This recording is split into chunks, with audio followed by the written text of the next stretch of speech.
Le véritable pouvoir ne réside pas dans ce que tu dis, mais dans ce que tu tais. Une absence bien exécutée a plus d'impact que 1000 mots prononcés dans le désespoir. Celui qui maîtrise l'art de disparaître ne perd pas de pouvoir, il le multiplie. Gardant les relations, le silence n'est pas un vide, c'est une stratégie qui redéfinit qui a le contrôle. Cette vidéo traite de cela, comment retrouver le respect, le désir et l'équilibre émotionnel sans supplier, sans discuter, sans rien prouver. Il s'agit de revenir au centre, de faire ressentir à l'autre ton absence comme une présence impossible à ignorer. Chaque distance bien calculée éveille la pensée. Chaque silence prolongé rouvre des blessures que l'on croyait fermées. Ici, tu comprendras comment le contrôle émotionnel devient ta meilleure défense. Tu apprendras à utiliser la froideur, le calme et le retrait stratégique comme signe de force, non de faiblesse. Parce que pendant que d'autres agissent à partir de l'émotion, tu agiras à partir de l'esprit. L'absence n'est pas une fin, c'est le début de la domination. Quand tu sais quand partir, quand te taire et quand revenir, tu n'es plus une partie du jeu, tu es celui qui le dirige. 1. Disparaître avec stratégie. Le véritable contrôle ne se démontre pas par la présence, mais par la capacité de se retirer sans trembler. L'absence est comme une ombre qui, en disparaissant, fait que tout le monde cherche d'où venait la lumière. Il n'y a pas de pouvoir plus grand que celui de partir quand ils veulent encore que tu restes. Disparaître n'est pas se rendre, c'est bouger l'échiquier sans prévenir, c'est transformer ton silence en un message que l'autre personne ne peut pas s'empêcher d'interpréter. Dans un monde où tout le monde crie pour attirer l'attention, celui qui sait quand se taire et quand disparaître devient impossible à oublier. Disparaître avec stratégie, ce n'est pas disparaître complètement, mais le faire avec intelligence émotionnelle. Il ne s'agit pas de bloquer, de fuir ou de feindre l'indifférence, mais de créer une pause qui a du sens, une absence qui parle pour toi. C'est le moment où tu enseignes à l'autre que ton énergie n'est pas disponible pour celui qui ne la valorise pas.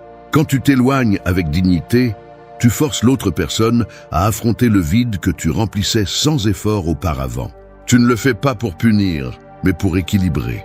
Parce que le pouvoir ne se récupère pas avec des mots, il se récupère avec de la distance. La clé est de disparaître avec un but, pas avec un élan. Si tu le fais par colère, tu perds le contrôle. Si tu le fais par calcul, tu récupères tout. Chaque absence doit être un mouvement réfléchi, un retrait qui suscite la curiosité, pas le mépris. Celui qui disparaît avec stratégie ne cherche pas à attirer l'attention, il cherche à récupérer le respect. Et quand le respect revient, le désir suit. Parce que l'esprit humain craint ce qu'il ne peut comprendre. Et rien ne confond plus qu'une personne qui se retire sans explication, sans drame, sans laisser de traces de besoin. Disparaître stratégiquement signifie aussi te prioriser. C'est te retirer pour reconstruire ton centre, pas pour attendre un message. C'est te concentrer sur ta croissance, ton calme et ton énergie. Le silence n'affecte pas seulement l'autre, il te renforce aussi. Dans cette distance, tu apprends à vivre sans dépendre, à profiter de ton espace et à comprendre que celui qui n'a pas su te valoriser n'a pas à avoir à nouveau accès à toi. Ton absence est ton filtre. Elle sépare le superficiel de l'essentiel. Quand tu disparais avec conscience, l'équilibre change. Tu cesses d'être celui qui poursuit et tu deviens celui qui est manqué. Ton silence commence à avoir du poids. Ton absence de réaction devient une intrigue, et ce qui était autrefois une habitude devient maintenant une incertitude. Dans l'esprit de l'autre, la question constante « Pourquoi est-il parti ?» devient un écho qui ne s'éteint pas. Et là, dans cet écho, tu récupères le pouvoir que tu avais cédé. La stratégie n'est pas de partir pour manipuler, mais de le faire parce que tu as compris que rester te fatigue. C'est un retrait qui ne cherche pas la vengeance, mais à restaurer ta valeur. Quand tu t'éloignes avec sérénité, l'autre personne ressent la différence entre quelqu'un qui disparaît par fierté et quelqu'un qui le fait par maîtrise de soi.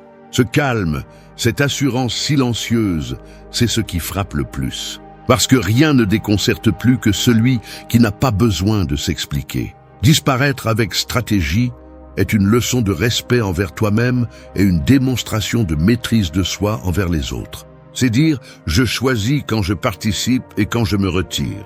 C'est comprendre que parfois perdre le contact n'est pas perdre la connexion. C'est laisser le silence parler pour toi, avec plus de force que n'importe quel discours. À la fin, celui qui sait partir sans drame et revenir seulement quand il décide, non seulement récupère son pouvoir, mais laisse aussi une marque qui n'est pas oubliée. 2. Utilise le silence comme une arme. Le silence est comme une lame tranchante, invisible et précise. Il ne crie pas, il ne se défend pas, mais il coupe avec plus de force que n'importe quel mot dit au mauvais moment. Quand tu apprends à l'utiliser, tu cesses de réagir et tu commences à dominer. Parce que dans les relations, celui qui se tait en premier ne perd pas toujours. Parfois, il observe simplement comment l'autre se révèle sans s'en rendre compte. Le silence n'est pas vide, il est pouvoir contenu. C'est la pause qui change le rythme du jeu. Chaque mot a un coût émotionnel, et celui qui apprend à économiser cette dépense inutile devient immunisé contre le chaos. Quand tu te tais, tu ne deviens pas faible, tu deviens imprévisible. L'esprit humain ne supporte pas les vides, et c'est ce qui fait du silence une arme psychologique si efficace. Face à ton absence de réponse, l'autre commence à remplir les espaces avec ses propres insécurités, doutes et regrets. Tu n'as pas besoin de dire quoi que ce soit, il suffit de laisser son esprit travailler à ta place. Utiliser le silence ne signifie pas ignorer, mais communiquer depuis le contrôle. C'est savoir que parfois ne pas répondre est la réponse la plus puissante. Dans une discussion, celui qui se tait ne se rend pas, il se protège. Et dans une relation, celui qui sait garder le silence après avoir été blessé démontre une maîtrise émotionnelle qui déconcerte. Parce que la plupart agissent à partir de la réaction, tandis que toi, tu choisis à partir de la stratégie. Chaque seconde que tu te tais, tu renforces ta position. Il y a des moments où parler ne fait que t'affaiblir, t'expliquer trop, justifier tes décisions ou essayer de tout éclaircir ne fait que donner du pouvoir à l'autre pour te questionner. Le silence, en revanche, ferme des portes sans avoir besoin de les fermer physiquement. Il marque une limite sans élever la voix.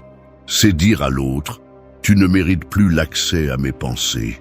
Et ça, plus que n'importe quel argument, ça fait mal. Parce que ce qui ne peut être entendu est imaginé. Et ce qui est imaginé a toujours plus de force que ce qui est dit. Le silence est aussi une forme de présence. Il est là, remplissant l'espace, faisant ressentir ton absence sans prononcer un mot. C'est ce message que tu n'envoies pas, cet appel que tu ne fais pas, ce geste que tu choisis de ne pas répéter. Tout cela a du poids. C'est le reflet d'un esprit discipliné qui n'agit pas par impulsion. Alors que les autres réagissent pour prouver quelque chose, tu restes tranquille, laissant l'incertitude faire son travail. Contrôler le silence, c'est savoir quand parler et quand se retirer de la conversation. Il ne s'agit pas de punir, mais de fixer les règles de l'échange. Si quelqu'un te parle avec mépris, ton silence lui renvoie un miroir. Si quelqu'un essaie de te provoquer, ton calme lui montre sa propre instabilité. Le silence ne cherche pas la vengeance, il cherche l'équilibre. Parce que quand tu ne donnes pas d'explication, l'autre personne est obligée de faire face à la sienne. Le pouvoir du silence réside dans son ambiguïté. Personne ne peut savoir si tu te tais par force ou par désintérêt. Et cette incertitude devient ton avantage. C'est le terrain où l'esprit de l'autre commence à travailler contre lui-même. Il commence à se demander s'il t'a perdu, si tu vas bien, si tu te soucies de lui ou s'il n'y a plus rien à dire. Et ce doute, répété encore et encore, se transforme en obsession. Apprendre à utiliser le silence comme une arme est une pratique de l'autocontrôle. C'est arrêter de parler quand les mots ne servent plus et arrêter d'expliquer quand l'autre n'écoute plus. C'est le langage du respect de soi et de la maîtrise émotionnelle. Il n'y a pas d'impact plus grand que celui d'une voix qui décide de se taire, parce que quand le bruit disparaît, il ne reste que l'écho de ce que tu as fait ressentir. Et cet écho, si tu le gères avec précision, peut être plus puissant que n'importe quel discours. 3. Crée un vide inoubliable. L'impact réel n'est pas laissé par celui qui reste, mais par celui qui sait partir en laissant suffisamment d'espace pour que l'autre ressente son absence dans chaque coin. Le vide est un écho qui ne s'éteint pas, une ombre qui rappelle ce qui n'est plus. Quand quelqu'un te prend pour acquis, ton silence et ta distance deviennent sa nouvelle obsession. Non pas parce que tu le cherches, mais parce que l'esprit humain ne supporte pas de perdre ce qu'il croyait sûr. Et ce vide que tu laisses, si tu le gères intelligemment, devient le cadre parfait où l'autre est confronté à son propre reflet. Créer un vide inoubliable n'est pas disparaître sans sens, c'est le faire avec un but. Il ne s'agit pas de feindre le désintérêt, ni de jouer avec les sentiments, mais de montrer que ta présence était un privilège, pas une habitude. Chaque interaction que tu as retirée, chaque geste que tu ne répètes plus, chaque message que tu décides de ne pas envoyer, construit cet espace psychologique où l'autre commence à se demander ce qui a changé. Et c'est là que commence ton pouvoir. Parce qu'il n'y a rien de plus perturbant que de remarquer l'absence de quelque chose qui semblait auparavant insignifiant. Le vide que tu crées doit avoir une intention claire, marquer la limite entre ce que tu étais et ce que tu ne seras plus jamais. C'est un rappel silencieux que tu n'es pas disponible pour l'indifférence. Quand tu disparais sans rancune, sans drame, sans préavis, tu ne te retires pas seulement de sa vie, tu t'installes aussi dans son esprit. Le silence prolongé commence à peser, les souvenirs deviennent plus intenses et chaque tentative d'oublier renforce ta présence. Le vide travaille en ta faveur, car il n'y a pas de défense possible contre ce qui ne peut plus être obtenu. La plupart essaient de combler le vide avec du bruit, des mots, des explications qui ne font que s'épuiser. Pas toi, tu crées de l'espace. Tu le fais pour permettre à l'autre de sentir le contraste entre ton énergie et le néant qui reste après. Et pendant que son esprit cherche des réponses, tu te reconstruis. Le vide que tu crées à l'extérieur devient une expansion intérieure. Tu récupères du temps, de la concentration, du calme. Tu arrêtes de te battre pour l'attention et commences à canaliser cette force vers toi. Et cela, sans le dire, se perçoit. Parce que celui qui se retrouve avec lui-même, après une absence, projette un pouvoir qui n'a pas besoin d'être expliqué. Le vide inoubliable ne naît pas du mépris, mais du contrôle émotionnel. C'est une décision froide, calculée et ferme. C'est regarder la situation clairement et comprendre que continuer à insister est céder du pouvoir. Il ne s'agit pas de faire souffrir, mais de montrer par des actes que tu ne participes plus à quelque chose qui ne te respecte pas. L'autre peut le nier, prétendre qu'il ne s'en soucie pas, se distraire, mais dans son esprit, quelque chose reste. Un malaise, une pensée répétée, un doute qui ne disparaît pas. C'est la graine que tu as plantée en créant de la distance. L'important est de ne pas briser le silence avec des impulsions. Chaque message envoyé depuis l'anxiété détruit l'impact du vide. Le pouvoir ne se maintient que si tu es capable de résister à l'envie de revenir trop tôt. Le vide ne s'impose pas, il se fait sentir avec patience. C'est l'attente stratégique, la pause qui permet à l'absence de devenir un souvenir. Parce que pendant que l'autre essaie de combler son propre vide, tu apprends à vivre sans lui, à trouver du plaisir dans ton indépendance. Et cette différence émotionnelle marque le changement de rôle.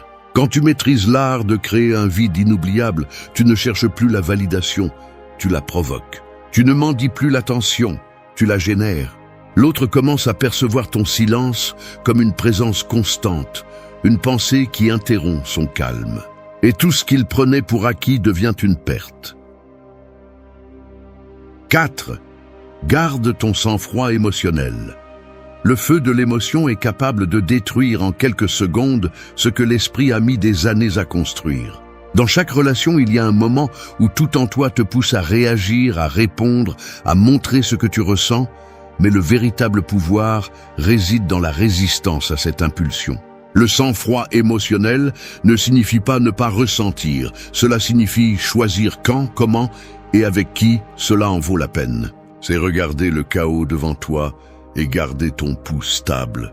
Garder son sang-froid émotionnel est un art qui se maîtrise avec discipline. Il s'agit de ne pas donner tes réactions à celui qui cherche à te contrôler.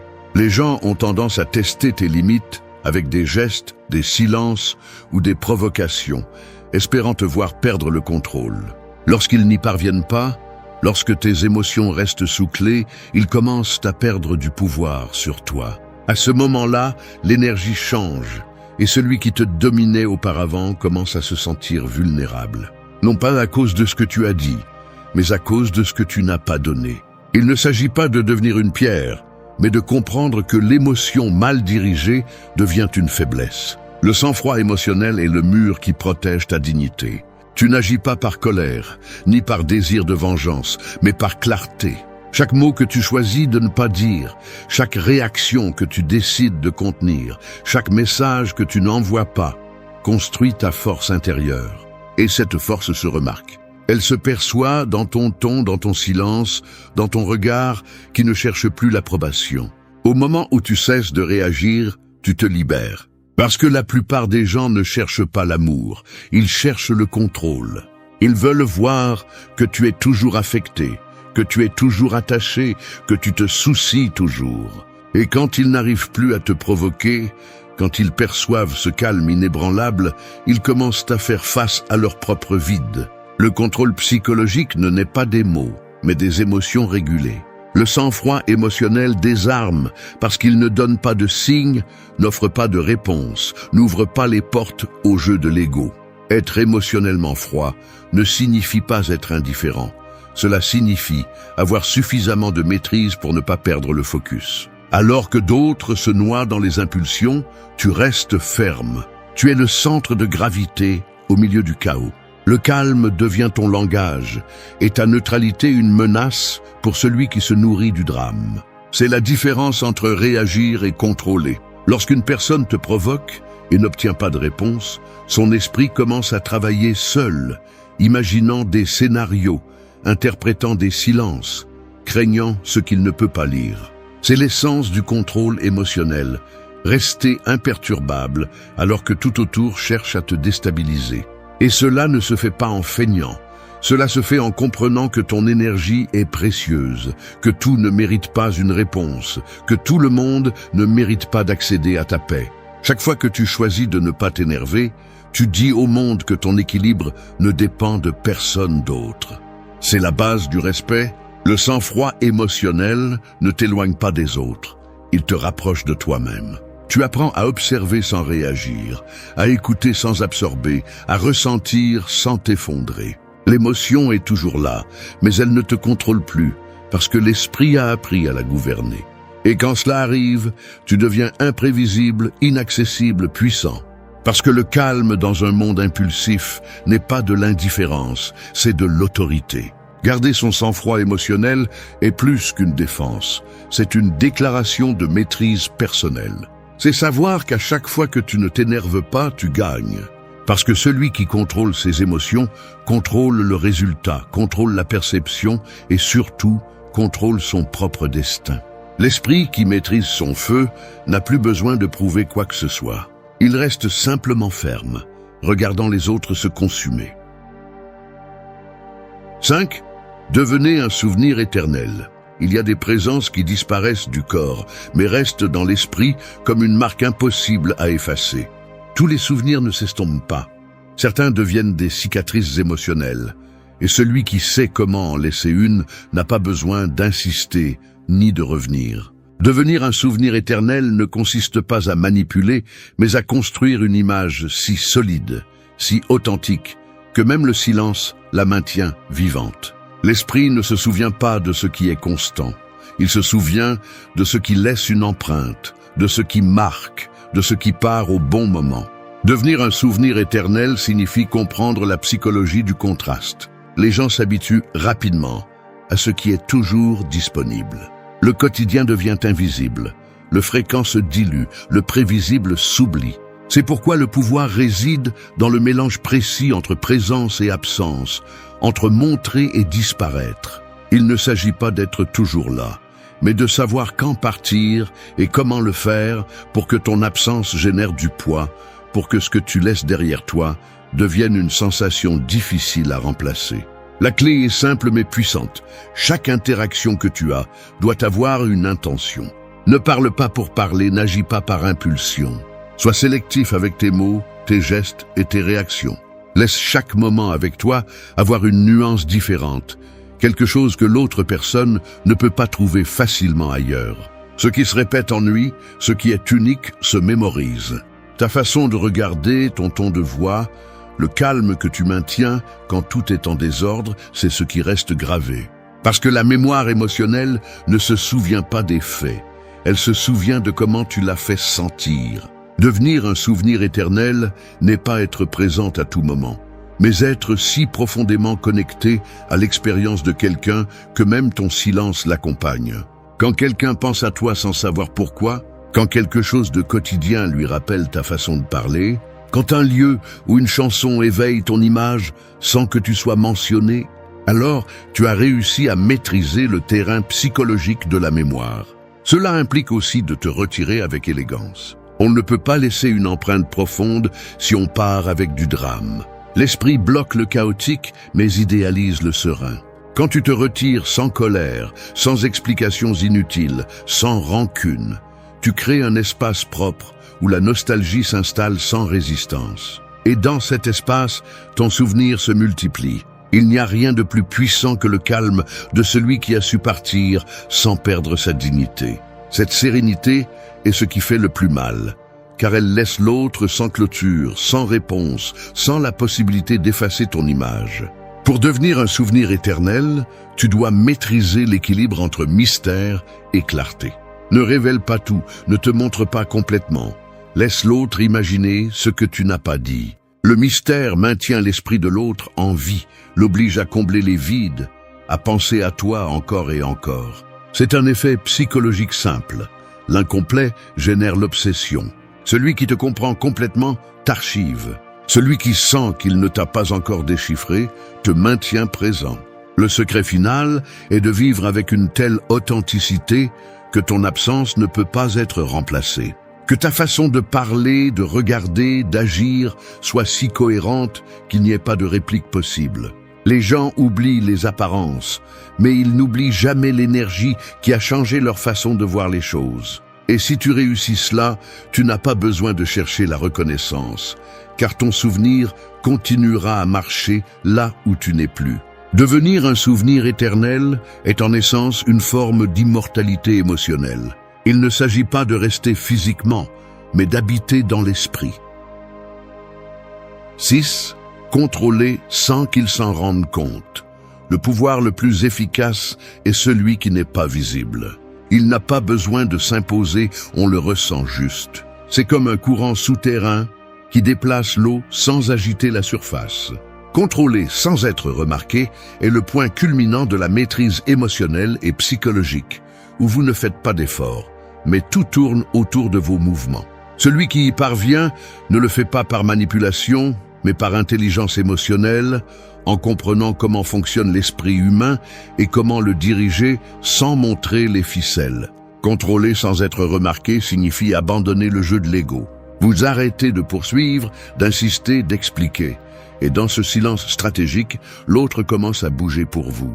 Non pas parce que vous le manipulez, mais parce que vous projetez de la stabilité. Le calme exerce plus de pression que n'importe quelle supplication. La sérénité déconcerte ceux qui sont habitués au drame. Et quand vous ne réagissez plus, quand vous ne donnez pas de signaux prévisibles, l'autre commence à se sentir hors de contrôle. Le paradoxe est clair. Le véritable contrôle n'est pas de contrôler les autres, mais de se contrôler si bien que les autres ajustent leur énergie à la vôtre. Il ne s'agit pas de parler plus fort ou de montrer sa supériorité. Il s'agit de lire avec précision, d'observer les schémas, de comprendre quand avancer et quand s'arrêter. En psychologie des relations, celui qui comprend le rythme émotionnel a le contrôle. Les gens deviennent prévisibles lorsqu'ils agissent par émotion. Vous devenez indéchiffrable lorsque vous agissez par conscience. C'est pourquoi la stratégie consiste à bouger lentement, calmement, sans montrer d'intention. Chacune de vos actions doit sembler naturelle, mais derrière, il doit y avoir un calcul. Contrôler sans être remarqué signifie aussi maîtriser l'attention. Dans un monde saturé de stimuli, celui qui réussit à faire penser les autres à lui sans être vu, gagne. L'attention est la nouvelle forme de pouvoir. Ne la demandez pas, ne l'exigez pas, faites en sorte qu'elle soit accordée volontairement. On y parvient non pas en essayant de convaincre, mais en suscitant la curiosité. Lorsque l'autre commence à se demander ce que vous pensez, ce que vous ressentez, ou pourquoi vous n'agissez plus comme avant, vous dirigez déjà le récit sans dire un mot. Le secret réside dans la cohérence. Vous ne pouvez rien contrôler si vous n'êtes pas cohérent. L'esprit humain détecte la contradiction et perd de l'intérêt. Gardez votre ton, votre rythme, votre calme. Ne promettez rien, ne niez rien, ne confirmez rien. Le mystère est le carburant du contrôle invisible. Lorsque les autres ne savent pas à quoi s'attendre, tout ce que vous faites a plus de poids. Un regard, une pause, un geste minimal peut avoir plus d'impact que n'importe quel discours. Car l'influence la plus forte ne vient pas des mots, elle vient de la présence silencieuse qui laisse place à l'imagination. Contrôler sans être remarqué n'est pas un jeu, c'est une pratique de l'autodiscipline. C'est garder votre centre même lorsque vous êtes provoqué. C'est choisir le moment juste pour parler, le ton précis, la distance nécessaire. Il ne s'agit pas de manipuler, mais de diriger l'énergie de la situation vers l'équilibre que vous choisissez. Celui qui maîtrise ses réactions a un avantage dans n'importe quel scénario. Parce que pendant que les autres s'épuisent à essayer de vous comprendre, vous observez, analysez et décidez. Ce type de contrôle ne cherche pas l'admiration, il cherche le respect. Il émane de la confiance en soi, de la capacité à rester ferme dans ses principes sans s'imposer. Lorsque vous y parvenez, l'environnement répond. L'autre commence à ajuster son comportement, à mesurer ses mots, à modérer son ton.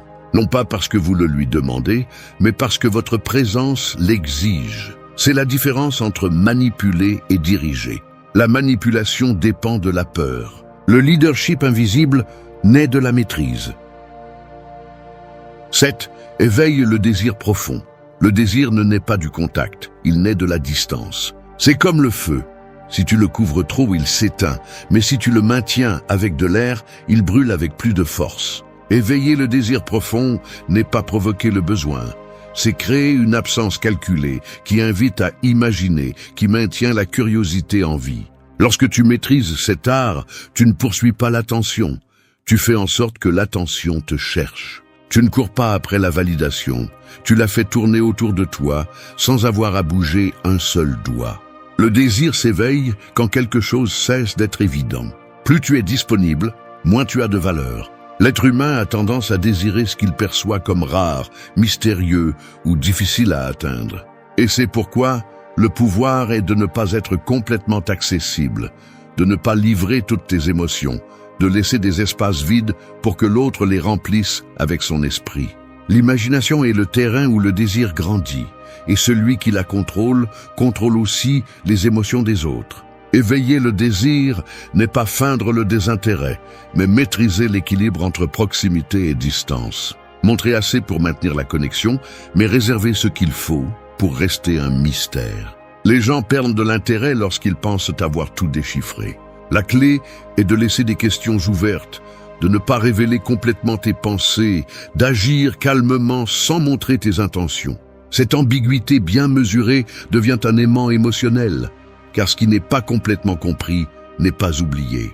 Le désir profond n'est pas atteint avec des mots doux, mais avec une présence émotionnelle contrôlée. Chaque silence, chaque pause, chaque geste contenu crée un impact qui laisse une trace. Tu n'as pas besoin de dire « tu me manques », il suffit de disparaître au bon moment et de revenir quand l'autre ressent déjà le vide. C'est alors que l'esprit commence à répéter des images, des souvenirs, des moments partagés. Tu ne le fais pas pour manipuler, mais pour retrouver l'équilibre, pour montrer que tu n'as pas besoin d'insister pour être rappelé. La psychologie du désir repose sur une règle simple. Ce que l'on ne peut pas avoir est idéalisé. Et tu dois apprendre à représenter cela non pas avec arrogance, mais avec autodiscipline. Le désir que tu éveilles chez l'autre sera toujours proportionnel à la valeur que tu projettes sur toi-même. Si on te perçoit comme ferme, cohérent et calme, tu deviens une figure mentale stable. Si on te voit dans le besoin, tu perds tout effet. C'est pourquoi, avant d'éveiller le désir chez les autres, tu dois d'abord apprendre à générer du respect pour toi-même. Le respect est la racine de l'attraction durable. Il y a aussi du pouvoir dans la lenteur. Dans un monde accéléré, où tout est montré et offert instantanément, celui qui se déplace lentement, qui prend son temps, se distingue. Ton rythme lent devient un symbole de contrôle, un signe que tu n'es pas gouverné par les impulsions. Ce calme, cette capacité de ne pas agir par anxiété, c'est ce qui crée vraiment le désir. Parce que l'esprit associe le contrôle à la valeur, et ce qui est précieux est toujours plus désiré. Éveiller le désir profond n'est pas un jeu de manipulation, c'est une expression de maturité émotionnelle. C'est savoir que le désir ne se demande pas, il se provoque intelligemment. Il s'agit de montrer que ton énergie ne se donne pas à n'importe qui, que tu n'es pas disponible pour tout ni pour tous. Cette sélectivité élève ta valeur naturellement. L'autre commence à comprendre que t'avoir près de lui n'est pas un droit, mais un privilège. Et quand quelque chose est perçu comme un privilège, on en prend soin. 8. Retour du pouvoir. Revenir après être parti n'est pas revenir au même endroit, c'est se présenter comme une nouvelle version qui n'a plus besoin d'approbation. Le retour n'est pas physique, il est symbolique. C'est la manifestation de la croissance interne qui s'est produite en silence pendant que l'autre pensait avoir perdu.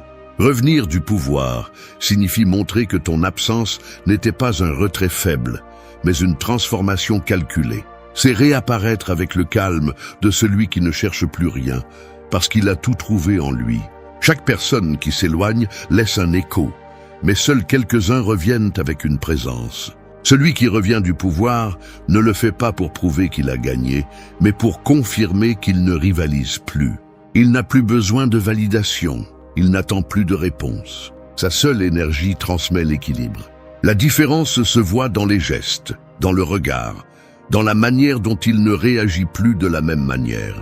La personne qui tremblait autrefois par peur de perdre observe maintenant avec sérénité, consciente que le véritable contrôle réside dans le non-besoin. Le retour doit être subtil, sans annonce ni explication.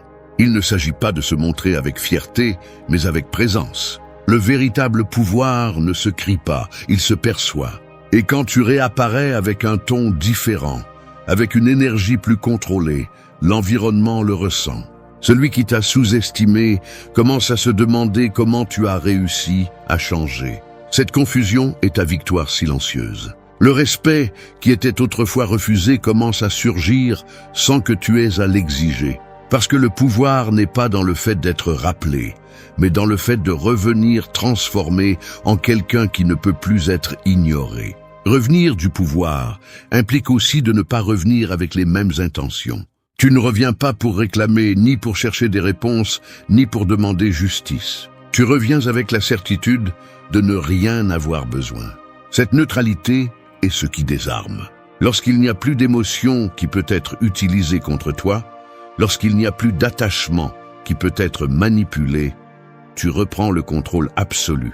La personne qui a appris à s'éloigner avec dignité et à revenir sans rancune domine la scène émotionnelle. Parce que le plus grand pouvoir n'est pas dans la fuite ni dans le fait de rester, il est dans le choix de quand le faire sans que l'émotion interfère. Le retour, s'il est véritable, doit naître de ta force, non de ton vide.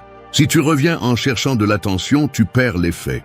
Mais si tu reviens de la plénitude, tu projettes du mystère, et le mystère suscite le respect.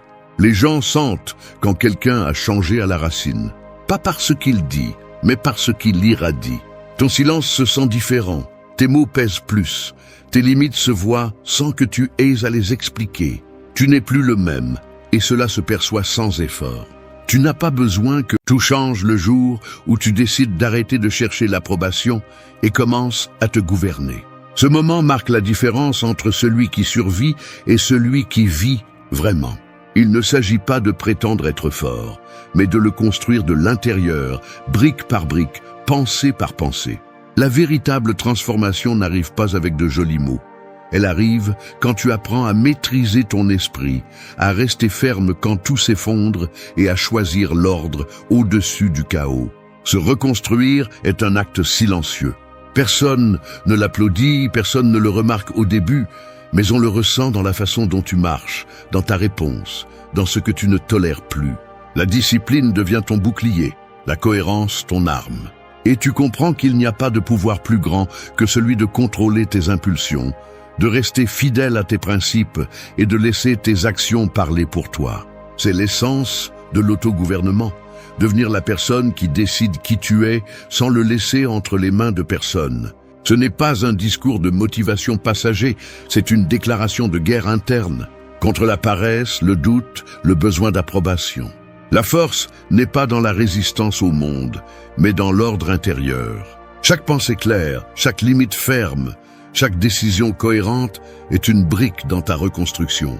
Ici, il ne s'agit pas de promettre des changements, il s'agit de les construire. Parce que quand tu gouvernes ton esprit, le monde cesse d'avoir du pouvoir sur toi.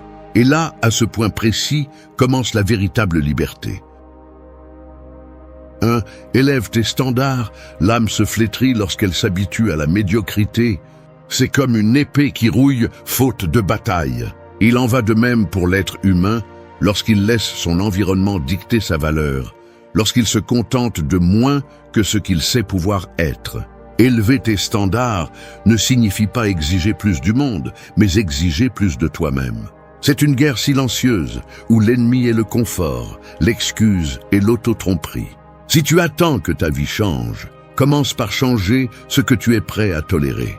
Car chaque fois que tu acceptes quelque chose qui te rabaisse, tu renonces à une partie de ton pouvoir. Un standard élevé n'est pas de l'arrogance, c'est du respect de soi. C'est te regarder dans le miroir et décider que tu ne vas plus agir contre ce que tu dis croire. La discipline devient alors le fondement sur lequel tu construis ton caractère.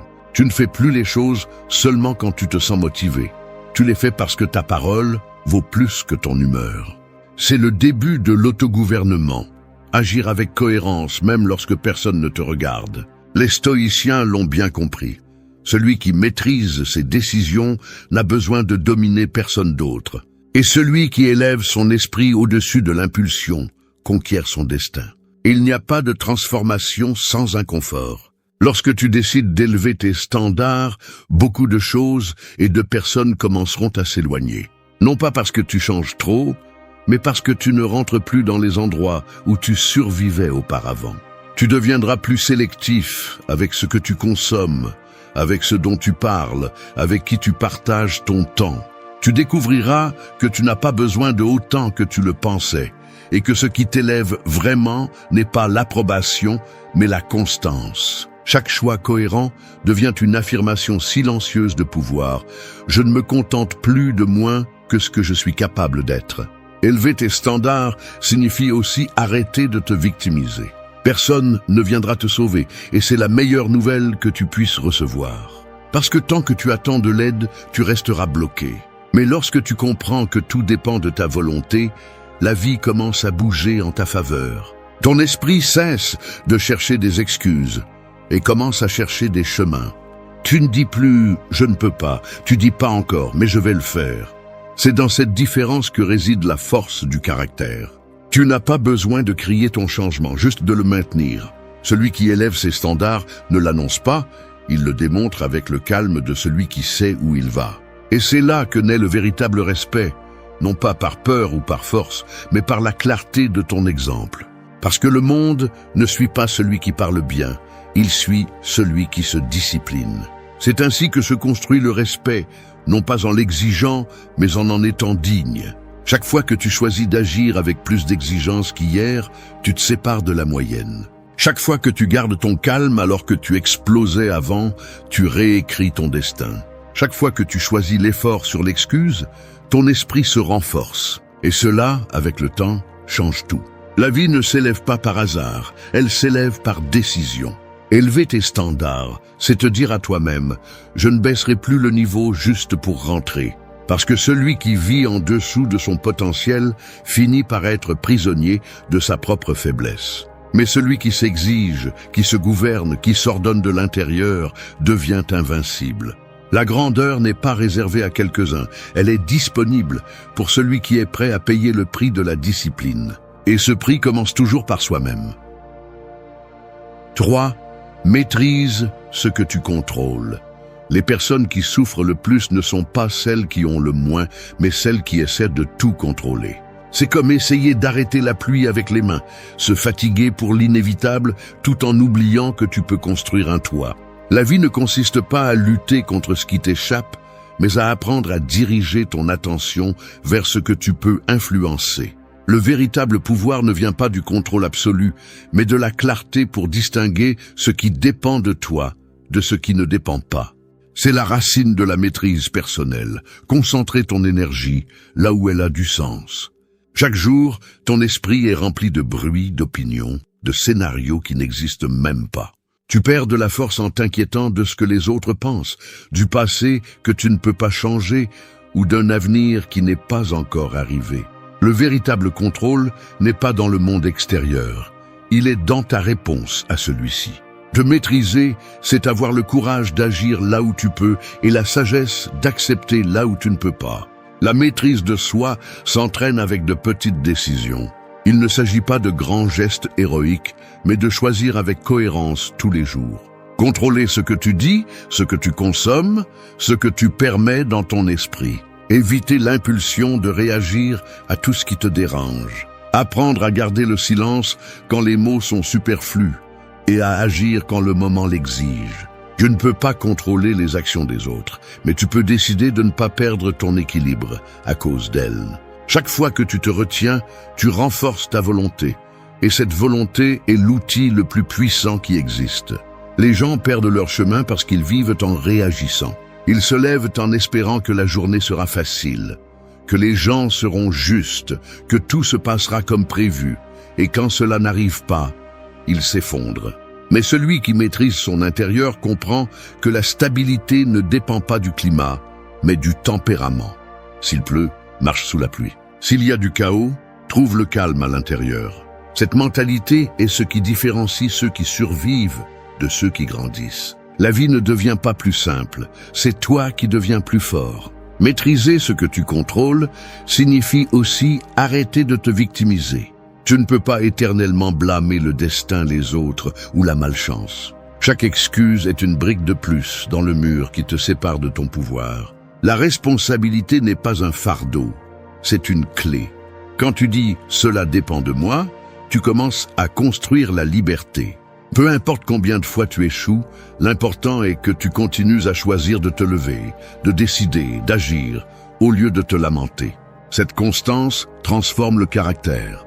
Ne pas maîtriser ce que tu contrôles te rend esclave de tout ce que tu ne peux pas changer. Cela te fait réagir à toute provocation, te transforme en marionnette émotionnelle. Mais quand tu apprends à observer avant d'agir, quand tu comprends que tout ne mérite pas ton énergie, tu reprends le contrôle. L'esprit cesse d'être un champ de bataille pour devenir une forteresse. Et depuis cette forteresse, tu peux affronter n'importe quelle adversité sans te perdre dedans. La véritable liberté ne consiste pas à ce que tout se passe bien, mais à ce que rien ne te déstabilise. Tu ne peux pas décider ce que le monde te lance, mais tu peux décider comment répondre. Chaque jour est une opportunité pour renforcer cette maîtrise. Lorsque ton attention se concentre sur ce que tu peux faire, plutôt que sur ce que tu ne peux pas, ta vie s'organise. Et lorsque ton esprit s'organise, le chaos cesse de t'intimider. Maîtrise ce que tu contrôles et laisse passer ce que tu ne contrôles pas. Parce que pendant que les autres gaspillent leur énergie sur l'impossible, tu construis l'essentiel, ta force intérieure. 4. Simplifie ta vie. Tout devient plus clair lorsque tu arrêtes de porter ce dont tu n'as pas besoin. Imagine ton esprit comme une pièce remplie d'objets que tu as accumulés sans t'en rendre compte. Vieilles pensées, promesses brisées, peur héritée, personne qui n'apporte plus rien.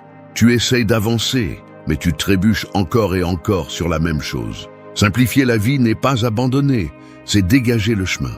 C'est te débarrasser de l'inutile pour pouvoir voir l'essentiel avec clarté. Nous vivons à une époque où il est normal de confondre quantité et valeur. Nous voulons plus d'expérience, plus de choses, plus de reconnaissance, plus de validation. Mais plus tu cherches à combler, plus tu te sens vide. Le bruit du monde se déguise en importance, et sans t'en rendre compte, il t'absorbe. L'esprit saturé perd sa direction. C'est pourquoi celui qui veut vivre avec un but doit apprendre à dire non sans culpabilité. Dire non à ce qui vole du temps, à ce qui draine de l'énergie, à ce qui perturbe la paix. La simplicité ne consiste pas à avoir peu, mais à avoir besoin de moins. La discipline est aussi une forme de nettoyage. Chaque action inutile que tu élimines te rend du pouvoir. Chaque distraction que tu rejettes renforce ton focus. Celui qui simplifie ne vit pas moins, il vit mieux. Parce que ce qui compte cesse de rivaliser avec le superficiel. Lorsque tu réduis le bruit, tu entends ta voix intérieure clairement. Et c'est là que commence le véritable ordre. Un esprit qui vit dans l'excès est incapable de décider avec sagesse, mais un esprit qui habite dans la simplicité se déplace avec précision. L'ego te fera croire que posséder plus t'élève. Qu'un agenda plein signifie le succès, qu'être disponible pour tous est noble. Mais ce qui démontre réellement la force, c'est de choisir où il vaut la peine d'investir ton temps et ta présence. La simplicité requiert du courage, car elle implique de décevoir les attentes des autres. Mais chaque fois que tu choisis de privilégier ta tranquillité sur l'approbation, tu te rapproches de la liberté. Simplifier signifie aussi lâcher les anciennes versions de toi. Laisser derrière toi le besoin de t'expliquer, de te justifier, de plaire. C'est agir avec un esprit clair, non pas parce que tu as tout compris, mais parce que tu ne laisses plus l'irrélevant t'obscurcir. L'excès tue la clarté, et la clarté est le cœur de l'action disciplinée. La personne qui maîtrise son esprit ne vit pas dans la précipitation, elle vit concentrée. Elle se lève avec une direction, pas avec de la hâte. Ton environnement reflète ton état mental. Si ta vie est pleine de chaos, révise tes priorités. Si ton énergie est dispersée, regarde à quoi tu dis oui. Tu ne peux pas avoir la paix si tu insistes à porter ce qui n'a plus de but. Chaque fois que tu choisis de lâcher, tu fais de la place pour quelque chose de mieux. C'est ainsi que l'on avance, non pas en ajoutant plus, mais en éliminant ce qui gêne. La simplicité est un acte d'intelligence spirituelle. Elle n'a pas besoin d'ornement, elle a besoin de conscience. C'est savoir ce qui mérite ton attention et ce qui mérite ton silence. Dans un monde qui te pousse à accumuler, simplifier est une forme de rébellion. Celui qui y parvient ne cherche pas à tout contrôler, seulement à contrôler suffisamment pour vivre avec sens. Au final, la vie ne se mesure pas par ce que tu possèdes, mais parce que tu es capable de maintenir sans perdre ta paix. Et cette paix n'arrive que lorsque tu apprends à vivre léger, concentré et libre du poids inutile. 5. Prends soin de ton énergie. Le feu le plus puissant ne s'éteint pas par manque de bois, mais par négligence. Il en va de même pour l'énergie intérieure. Elle ne s'épuise pas d'un coup, elle se dépense lentement dans ce qui ne mérite pas d'attention. Tu te vides lorsque tu te disputes pour ce qui n'a pas d'importance, lorsque tu essaies de convaincre celui qui ne veut pas comprendre, lorsque tu investis tes émotions dans des personnes qui n'apportent rien. Prendre soin de ton énergie n'est pas de l'égoïsme, c'est de la survie. C'est reconnaître que ton esprit, ton corps et ta paix sont des ressources finies et que les gaspiller est une forme silencieuse d'autodestruction. Chaque jour, le monde se dispute ton attention. Notifications, conversations vides, exigences qui ne te concernent pas. Tout veut une part de toi. Mais si tu n'apprends pas à filtrer, tu finis par vivre pour les autres. L'énergie est comme l'eau. Si tu la laisses s'échapper par 1000 fissures, tu n'auras jamais assez pour ce qui compte vraiment. La préserver signifie choisir avec sagesse où tu mets ton temps, tes mots et ta présence. Tout ne mérite pas une réponse, tout n'a pas besoin d'une explication. Le silence, bien souvent, est la meilleure façon de protéger ta force. Les personnes fortes ne sont pas celles qui font le plus, mais celles qui savent quand s'arrêter. Se reposer est aussi une discipline. Le corps ne peut pas soutenir un esprit épuisé, et l'esprit ne peut pas rester clair si le corps est en guerre avec la fatigue. La force ne se mesure pas par combien tu peux supporter, mais par l'intelligence avec laquelle tu gères ton énergie. Si tu veux avancer, apprends à faire une pause. Si tu veux grandir, apprends à lâcher ce qui te draine. Le calme n'est pas l'inactivité, c'est la stratégie. Prendre soin de ton énergie signifie aussi prendre soin de tes émotions. Tu ne peux pas permettre à n'importe qui d'entrer dans ton esprit et d'y semer le chaos. Il y a des personnes qui ne cherchent pas à comprendre, seulement à décharger leur frustration. Il y a des situations qui ne méritent pas ta réaction. Chaque fois que tu choisis de rester serein alors qu'auparavant tu t'énervais, tu prends le contrôle. Cette retenue n'est pas une faiblesse, c'est une maîtrise. L'énergie ne se conserve pas en la cachant, mais en la dirigeant avec intention. Ton environnement influence plus que tu ne le penses. Si tu t'entoures de plaintes, de négativité, d'excès, tu absorberas inévitablement cette fréquence. Mais lorsque tu choisis la compagnie de ceux qui apportent quelque chose, lorsque tu parles d'idées et non de personnes, ton énergie s'élargit. Le bon environnement ne te demande pas de force, il te pousse. C'est pourquoi prendre soin de ton énergie implique aussi d'avoir le courage de t'éloigner. Non pas par arrogance, mais par paix. Celui qui comprend sa valeur ne reste plus là où son énergie s'éteint. Il faut être sélectif avec les pensées, tout comme avec les personnes. Chaque idée que tu répètes est une graine qui consomme ou nourrit ton esprit. Si tu vis en pensant à ce qui manque, tu épuises ta motivation. Si tu te concentres sur ce que tu peux faire, tu renouvelles ton pouvoir. L'attention est l'outil le plus coûteux que tu possèdes. Où tu la mets, elle grandit. Prendre soin de ton énergie, c'est prendre soin de ton focus. L'équilibre arrive lorsque tu comprends que tu ne peux pas tout faire ni être partout. Tu n'as pas besoin de prouver quoi que ce soit, il te suffit de rester fidèle à ce qui a du sens pour toi. Prends soin de ton énergie comme celui qui protège une flamme au milieu du vent avec patience et respect. Car de cette flamme dépend tout, ta clarté, ton courage, ta capacité à créer et à résister. Sans énergie, même les rêves les plus grands s'éteignent. Mais lorsque tu apprends à la préserver, tout ce que tu touches fleurit. 6. Persévère avec calme. L'acier ne se forge pas en quelques secondes. Il a besoin de temps, de feu et de répétition. C'est ainsi que se construit le caractère. Avec un effort constant, sans dramatisation, sans attendre des résultats immédiats. La plupart abandonnent, non pas par manque de talent, mais parce qu'ils confondent vitesse et progrès. Persévérer avec calme, c'est comprendre que ce qui vaut vraiment la peine n'est pas obtenu en courant, mais en marchant avec un but. La précipitation détruit ce que la constance peut construire. Chaque jour est un test silencieux. Il y aura des moments où rien ne semble avancer, où la fatigue pèse plus que la motivation. Mais c'est là que se mesure ta véritable force. L'esprit discipliné n'a pas besoin que les choses se passent bien pour continuer. Il a seulement besoin d'une raison pour ne pas abandonner. Persévérer n'est pas résister par entêtement. C'est avancer avec sagesse, en ajustant le pas quand c'est nécessaire, sans perdre la direction. Le calme est ce qui sépare le fort de l'impulsif, celui qui réussit de celui qui essaie seulement. Le monde te pousse à chercher des résultats rapides, des récompenses instantanées, une validation immédiate. Mais rien de profond ne pousse sur un terrain superficiel.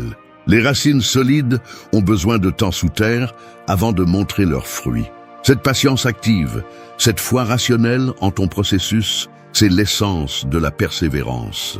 Il ne s'agit pas d'attendre passivement, mais d'agir avec équilibre. Tu fais ce que tu as à faire, même si personne ne t'applaudit, même si les résultats tardent, même si le silence est long, parce que tu sais que l'effort constant laisse toujours une trace, même quand on ne la voit pas. Le calme n'est pas passivité, c'est contrôle. C'est regarder le chaos sans perdre de vue l'objectif. C'est comprendre que tout a son rythme et que ce qui est forcé avant l'heure se brise. Persévérer avec calme signifie ne pas te laisser dominer par l'anxiété du résultat. Tu travailles, tu t'améliores, tu avances, mais sans laisser l'impatience te voler ta clarté. Chaque pas que tu fais avec assurance, aussi petit soit-il, te rapproche de là où tu veux être. La grandeur n'est pas atteinte par des élans de motivation, mais par une constance silencieuse. Les défaites font aussi partie du chemin. Il y aura des jours où tu auras l'impression que rien n'a de sens, où la fatigue te demandera de renoncer. Mais le calme t'apprend à résister sans te briser, à t'arrêter sans abandonner. Apprendre à respirer au milieu du chaos est une compétence que peu de gens maîtrisent. Parce qu'il ne s'agit pas d'être implacable, mais d'être constant sans perdre la paix. La discipline n'est pas rigidité, c'est équilibre entre effort et sérénité. Chaque fois que tu choisis de continuer sans te désespérer, tu entraînes ton esprit à résister au temps. Et cela, plus que tout talent, détermine ton destin. Persévérer avec calme, c'est rester ferme quand les émotions changent, quand la motivation s'éteint, quand l'environnement devient hostile. C'est avoir plus confiance dans le processus que dans le moment. Les stoïciens disaient que rien de grand ne se réalise sans effort soutenu. Le calme ne signifie pas manque d'intensité, il signifie direction. Tu peux être imparable et tranquille en même temps, déterminé mais serein, concentré sans anxiété. Cette combinaison est celle qui transforme le sacrifice en croissance et le temps en allié. Persévérer avec calme est la forme de discipline la plus mature parce qu'elle ne réagit pas, elle agit. Et quand tu maîtrises cette vertu, rien d'extérieur ne peut te précipiter ou te stopper. Tout vient à celui qui sait attendre en travaillant, à celui qui ne cherche pas de raccourcis, à celui qui a plus confiance en sa constance qu'en la chance. C'est là la véritable force, avancer sans bruit, sans hâte et sans pause. 7. Range ton esprit. Rien dans la vie ne fonctionne bien si l'esprit est en désordre. C'est comme essayer de construire une maison sur du sable mouvant. Peu importe l'effort que tu y mets, tout finit par s'enfoncer. Ranger l'esprit n'est pas un luxe, c'est une nécessité. C'est nettoyer l'espace où naissent tes décisions, tes émotions et tes réactions face à la vie. Parce que l'esprit chaotique ne te laisse pas avancer. Il te maintient coincé dans des pensées qui tournent sans direction. La clarté mentale n'apparaît pas par hasard. Elle se cultive avec de la pratique, de la discipline et la volonté de faire face à ce que tu as du mal à regarder. Ton esprit peut être ton refuge ou ta prison. Tout dépend de ce que tu permets d'y vivre. Si tu nourris la peur, le doute grandit. Si tu nourris la gratitude, le calme se renforce. Chaque pensée a du poids, et avec le temps, elle définit le cours de ta vie. C'est pourquoi l'ordre intérieur commence par la conscience. Je ne peux pas maîtriser ce que tu ne reconnais pas. L'esprit désordonné agit par impulsion, réagit sans analyser, se laisse emporter par des émotions momentanées. Ranger l'esprit ne signifie pas éliminer le chaos externe, mais avoir la capacité de maintenir l'équilibre même au milieu de celui-ci. C'est savoir prioriser, décider ce qui mérite ton attention et ce qui ne le mérite pas. C'est choisir le silence plutôt que la réaction, le calme plutôt que la plainte. La confusion mentale naît du manque de direction. Quand tu ne sais pas ce que tu veux, n'importe quoi te disperse. Mais quand tu définis tes principes, tes objectifs et tes limites, l'esprit trouve son centre. L'ordre exige également un nettoyage émotionnel. Tu ne peux pas penser clairement si tu portes des ressentiments, si tu revives le passé ou si tu tentes de contrôler l'incontrôlable. L'esprit ordonné lâche ce qu'il ne peut pas changer et concentre son énergie sur ce qui dépend de lui. Chaque fois que tu choisis de ne pas donner de pouvoir à une préoccupation inutile, tu renforces ta stabilité. Car se soucier de ce que tu ne peux pas résoudre est comme essayer de vider l'océan avec tes mains. La discipline mentale s'entraîne au quotidien. Elle se trouve dans la façon dont tu commences ta journée, dans ce que tu consommes, dans les conversations que tu choisis d'avoir. Si ton environnement est désordonné, ton esprit finira par le refléter. C'est pourquoi ranger n'est pas seulement un acte mental, c'est aussi physique et spirituel. Organise tes pensées comme tu organises ton espace, avec intention. Laisse entrer ce qui t'élève et élimine ce qui te vole ton focus. Plus ton environnement est simple, plus ta concentration sera profonde. Le désordre mental se manifeste également dans la façon dont tu te parles à toi-même. Si tes pensées sont pleines de critiques et de doutes, tu ne peux pas espérer avancer en toute confiance. Changer ce dialogue interne fait partie du processus. Te parler avec fermeté, avec clarté, avec direction. Te rappeler que tu n'as pas besoin de tout contrôler, juste de rester centré. L'ordre mental est soutenu par des pensées qui ajoutent, pas qui sabotent. Un esprit ordonné n'a pas besoin de bruit pour se sentir vivant, il se sent comblé dans le calme. Il ne cherche pas de distraction, car il trouve un but dans le silence. Lorsque tu ranges ton esprit, ton énergie coule. Tes décisions deviennent plus fermes et tes émotions plus stables. Tu commences à agir à partir de la conscience, pas de la réaction. Et cela change tout. Le véritable maîtrise commence ici, dans l'ordre mental. Parce qu'un esprit calme voit des opportunités là où d'autres ne voient que des obstacles. Un esprit concentré transforme le temps en allié. Et un esprit discipliné transforme l'adversité en croissance. Tu n'as pas besoin de plus de force, tu as besoin de plus d'ordre. Lorsque ton esprit s'aligne avec tes valeurs et tes actions, le chaos perd de son pouvoir. 8. Vis avec cohérence. L'âme se fragmente lorsque tu penses une chose, ressens une autre et fais quelque chose de différent. Cette rupture intérieure est la cause silencieuse de la plupart des vides modernes. Vivre avec cohérence n'est pas feindre la perfection, c'est aligner tes décisions sur tes principes, même si personne ne les voit. C'est avoir le courage de soutenir ce que tu dis, même quand c'est inconfortable. L'incohérence épuise, te divise, te confond. Mais quand ce que tu penses, dis et fais deviennent un, l'esprit se stabilise et la vie prend un sens. La cohérence est un acte de respect envers toi-même. Il ne s'agit pas que le monde te comprenne, mais que tu ne te trahisses pas. La plupart cherchent l'acceptation avant la paix, et c'est pourquoi ils s'adaptent, se déguisent, se contredisent. Mais chaque fois que tu te tais pour plaire, tu te perds un peu. Chaque fois que tu fais quelque chose contre tes valeurs, tu t'éloignes de toi. La cohérence est le terrain où l'authenticité fleurit. Et ce n'est qu'en étant fidèle à toi-même que tu peux vivre avec une véritable liberté. Il n'y a pas d'équilibre possible sans intégrité. Si tu dis que tu valorises la paix, mais que tu vis en conflit constant, tu construis sur des mensonges. Si tu dis que tu valorises la discipline, mais que tu te laisses dominer par la paresse, ta parole perd du poids. La cohérence n'exige pas la perfection, elle exige l'engagement. Cela signifie se lever chaque jour, prêt à agir en accord avec ce que tu crois, même si c'est difficile, même si personne ne le reconnaît. Parce que la véritable force n'est pas dans le bien parler, mais dans le bien agir. L'incohérence draine l'énergie. Vivre en prétendant être ce que tu n'es pas génère de la fatigue mentale, te force à maintenir une image qui ne t'appartient pas. Mais quand tu es cohérent, l'esprit s'ordonne et le corps se repose. Il n'y a plus de contradiction entre ce que tu fais et ce que tu penses. Et cette harmonie intérieure te donne une sensation de pouvoir silencieux. Celui qui vit avec cohérence n'a plus besoin de convaincre. Sa présence suffit à inspirer. La cohérence implique également d'avoir des limites. Dire non quand tout le monde s'attend à ce que tu dises oui, te retirer quand quelque chose ne vibre plus avec toi, rester ferme quand les autres fléchissent. Ce ne sera pas toujours confortable, mais ce sera toujours correct. Vivre avec cohérence, c'est choisir ce qui te donne la paix, plutôt que ce qui te donne l'approbation.